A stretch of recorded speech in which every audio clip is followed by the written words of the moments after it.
හරි අද කතාව සහෝදරයන්ව එක ගෙදර සහෝදරයන්ව නයි පොළොංගු කරන දෙමව්පියෝ ගැන. හරිද? ඒක මන් දකින්න විදිහට තමයි මම මේ කියන්නේ. මේමයි. දැන් මෙතන සිද්ධිය ඇවිල්ලා මේ අපේ කල්චර් එකේ තියෙන එක. හරිද? අපේ කල්චර් එකේ බෙදා ගන්නවා දරුවෝ. අම්මගේ පුතා තාත්තගේ පුතා. නැත්නම් අම්මගේ පුතා තාත්තගේ දුව. අන්න එහෙම බෙදා ගැනීමක් තියෙනවා. හරිද? මේ බෙදා ගැනීම ඇතුළේදී සමහර ලාවට මේ දේවල් ටික ඕනාට වැඩිය සිද්ධ වෙනවා. හරිද? ඒ කියන්නේ මම මේ ඇස් දෙකෙන් දැක්ක දේවල්. හරිද? එතකොට මේ දැන් අම්මගේ පුතාට මොනාරි හදන කෑමකින් වැඩිපුර දෙනවා. හරිද? මස් කෑල්ල උනක් දාන්නේ අම්මගේ පුතාට වැඩි. හරිද? තාත්තගේ පුතාට පොඩ්ඩක් අඩුවෙන් දාඩුවා කුඩ අම්මගේ සැලකිල්ල. අර සමහර ලාට සමහර ගෙවල් වල ඉන්නවා මැද එකෙක්. එතකොට මේ මැද එකාට හම්බෙන්නේ ඌ අවජාතක වගේ. ඌට කාගේවත් සැලකිල්ල නැහැ. ඌ ඉතින් ඌ දන්න ඌට ගෙවත් දොරක්වත් හම්බෙන්නේ ඌට සැලකිල්ලක් නැහැ. ඌට කිසි දෙයක් නැහැ. ඌ තනියෙන්ම හැමදේම කරගන්න ඕනේ කියලා ඌ කොහොමරි මේවා කරනවා.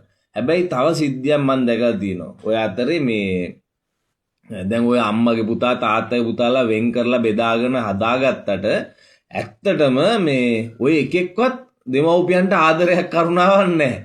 අර බලන්නේ නැති එකා තමයි අර ගණන් ගන්න නැති එකා තමයි දෙමව්පියෝ කෙරෙහි පොඩි අර ඒකට අපි කියන්නේ අර නිකන් සැලකිල්ලක් දක්වන්නේ. දෙමව්පියෝ ගැන හිතන්නේ ඔක්කොම කරන්නේ අර බලන්නේ නැති එකා. එතකොට මේ අන්න එහෙම එකක් තමයි මේ න්‍යායේ තියෙන්නේ. මේ න්‍යාය මං හොඳට දැකලා තිනවා.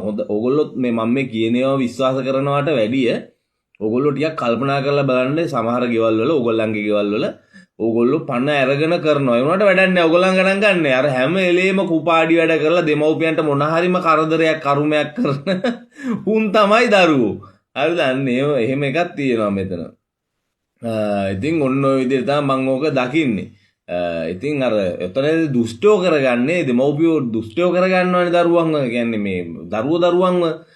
එතකොට වෙන්නේ සාමාන්‍යයෙන් එකෙක්ට වැඩි සැලකිල්ලක්. අපි හිතමුකෝ එකෙක්ගේ අමාරුම අවස්ථාවකදී දැන් මට වෙච්ච සිද්ධියක් මම මේ කියන්නේ. හරිද? මම දැක්ක සිද්ධියක් මම ඒක අත්විඳලා තියෙනවා. අමාරුම අවස්ථාවකදී අපි හිතමුකෝ දැන් බයිසිකලයක මොනවා හදිස්සියකට මෝටර් සයිකලේ හරි කාර් එකක හරි යන්න තෙල් ගහ ගන්න ටිකක් සල්ලි නැහැ. නැත්නම් ATM එකකට යන්න ඕන මේවා කරගන්න. සල්ලි ගන්න. එතකොට ගෙදරින් අනේ හදිස්සියට ගිහිල්ලා මා ගෙදරින් හරි අයිල්ලනවා අනේ මට රුපියල් 5000ක් දෙන්න. රුපියල් 1000ක් දෙන්නකෝ මං නිකන් කියන රුපියල් 1000ක් දෙන්න. මේ මං ටක් ගාලා ටවුමට ගිහිල්ලා ඇවිල්ලා දෙන්නම් කියලා ඉල්ලනවා. මට දෙන්නේ නැහැ. හරිද? හැබැයි අර ගෙදර ඉන්න මෙලෝ රහකට නැති කමකට නැති එකෙක්ට ඌට මොන හරි ආතල්ලයක් ගන්න. ඌට ෆෝන් කාඩ් එකක් පැකේජ් එකක් දාගන්න. ඌට ඒක දෙන්න සල්ලි තියෙනවා. හැබැයි ඒක ආයි හම්බෙන්නේ නැහැ. දැන් මගෙන් ඒක හම්බෙනවා. ඒක හරි. ඒක දෙන්නේ නැහැ. හැබැයි අරුගෙන් ඒක හම්බෙන්නේ නැහැ කියලා දැන තූර දෙන. අන්න එතන තියෙනවා පොඩි එකක්. මම මේක මේ ඇහුවා මං ටිකක් සාමාන්‍යයෙන් පරිණත මිනිස්සෙක් හිටියා මං වැඩ කරපු හෝටලයක. ඒ මිනිස්සෙන් ඇහුවා මං ආව ෂෙෆ් ඔයාලට මොකද්ද මේකේ තේරෙන්නේ කියලා. එයා ටිකක් මේ අපි වගේ සමාජය ගැන මේ දේවල් ගැන ඕනට වැඩිය විනිවිද දකින්න කෙනෙක්. එයාගෙන් අහපුවා එයා කිව්වා ඒ තමයි මට මගේ තනතුරුම වගේ තමයි. ඊට පස්සේ මේ මිනිහා කිව්වා මට ඒ තමයි මල්ලි මේ ඒ අම්මගේ හෝ ඒ තාත්තගේ තරුණ කාලේ හැසිරීම් ඒ පෙනුම් එතකොට ඒ චර්යාවල් ඒ පෙන්වන ළමයාට තමයි මේ මිනිස්සු එහෙම ඇඩික්ට් වෙන්නේ කියලා. ඒකත් පොඩ්ඩක් කල්පනා කරලා බලද්දි එතනත් යථාර්ථයක් තියෙනවා නැත්තේ නැහැ. හරිද? හැබැයි අර මට ඒක 100% කියලා ගන්න බෑ. මොකද මේ ඒ වගේ මූණුවර චර්යාවල් නැති මේ ළමයින්ටත් කඹුරගෙන කරන දෙමව්පියෝ මම දැකලා තියෙනවා ඊට අමතරව මේ සමාජයේ. ඉතින් අන්න ඕක තමයි මම දැක්ක සිද්ධිය උතන. දැන් මේක මම දකින්න විදිය තමයි මේ කිව්වේ. බලන්න ඕගොල්ලෝ දකින්නේ කොහොමද කියලා පොඩ්ඩක් මට මේ ඒක පැහැදිලි කරන්න.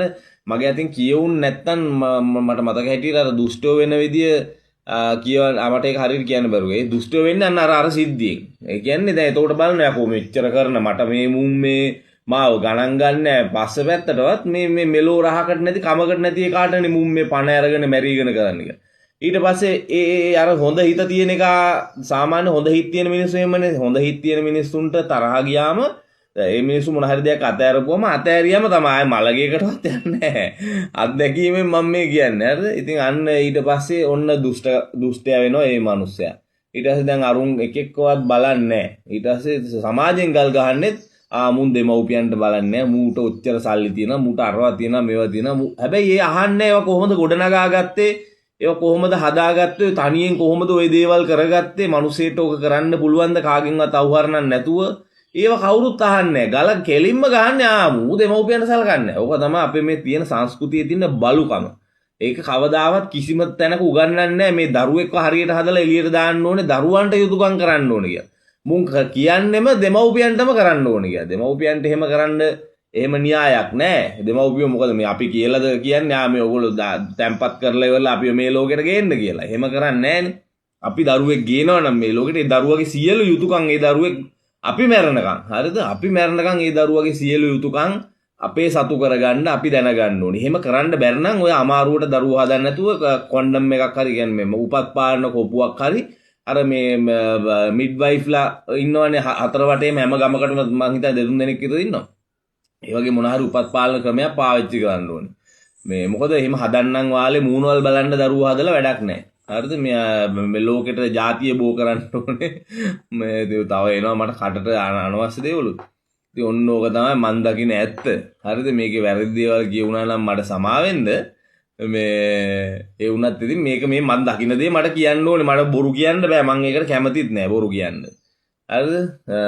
ඉතින් බොහොම ස්තුතියි පෝස්ට් ෂෙයා කරනවට පෝස්ට් කියවනවට මේ මගේ වීඩියෝ වලට මේම කමෙන්ට් කරනවට මේ ගැන ඔයගොල්ලන් තියෙන අදහස කමෙන්ට් එකක් දාන්න. මේ ඉතින් ඇත්තට මේ විනාඩි 5-6 වීඩියෝ මේවා බලන ඕගොල්ලෝ හැමෝටම බොහොම ස්තුතියි. මේවා සමාජගත කරන එක තමයි මට තියෙන එකම දේ. ඕගොල්ලන්ට මං හිතනවා එහෙමයි කියලා.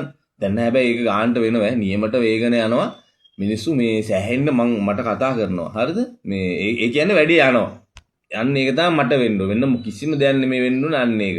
මොකද මේවා දකින්න අන්තිම પરම්පරාව අපි වෙන්න ඕනේ. එතනින් පස්සේ මේවා ඉවර කරනවා. අපි අපේ දරුවන්ට මේවා කවදාවත් කරන්නේ නැහැ. වෙන්න දෙන්නෙත් නැහැනේ. අන්න ඒක තමයි මම මේ කරන්නේ සහ කරවන්නේ. මේ වක්‍රව හරි මේ විදියට හරි කොහොම හරි කරවන්න. ඉතින් අපි බලමු හැමදේම වෙනස් කරන්න. මේ තියෙන සිංහල මජ ආකල්ප ටික වෙනස් කරන්න. හරි. එහෙනම් බයි.